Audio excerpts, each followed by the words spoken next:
حضرت حسن بصری رحمۃ اللہ تعالیٰ علیہ ارشاد فرماتے ہیں کہ میں دریا کے کنارے گیا تو وہاں میں نے ایک شخص کو دیکھا، وہ اپنی ایک خاتون کی گود میں سر رکھ کے بیٹھا اور قریب ایک بوتل بھی پڑی ہے۔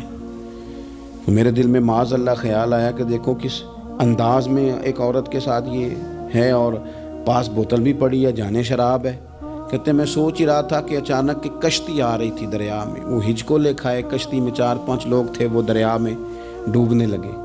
وہ آدمی تیزی سے اٹھا، دریا میں چھلانگ لگائی، پہلے ایک کو نکالا، پھر دوسرا نکالا، پھر تیسرا نکالا، ایک بندہ رہ گیا۔ کہنے لگا حضور مجھے تو آپ نے گناہگار سمجھا ہے، میں تو بڑے غلط انداز میں یہاں بیٹھا ہوں، آپ نے جو سوچا چلیں یہ چوتھا بندہ آپ نکالنا ہے، کریں نا یہ کام، کریں نا یہ کام۔ بڑے بھولے بھالے، بڑے اللہ والے، ریاض آپ کو بس ہم ہی جانتے ہیں، اتنی جلدی فتویٰ۔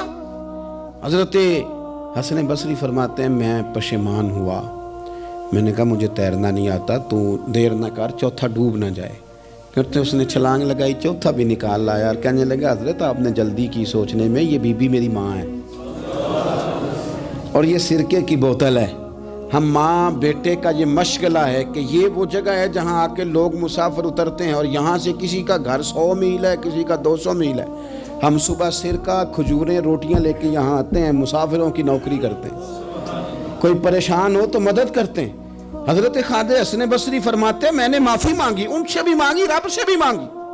انہوں نے مانگ لی نا بزرگ تھے، پر ہم کو نہیں تیار مانگنے کو۔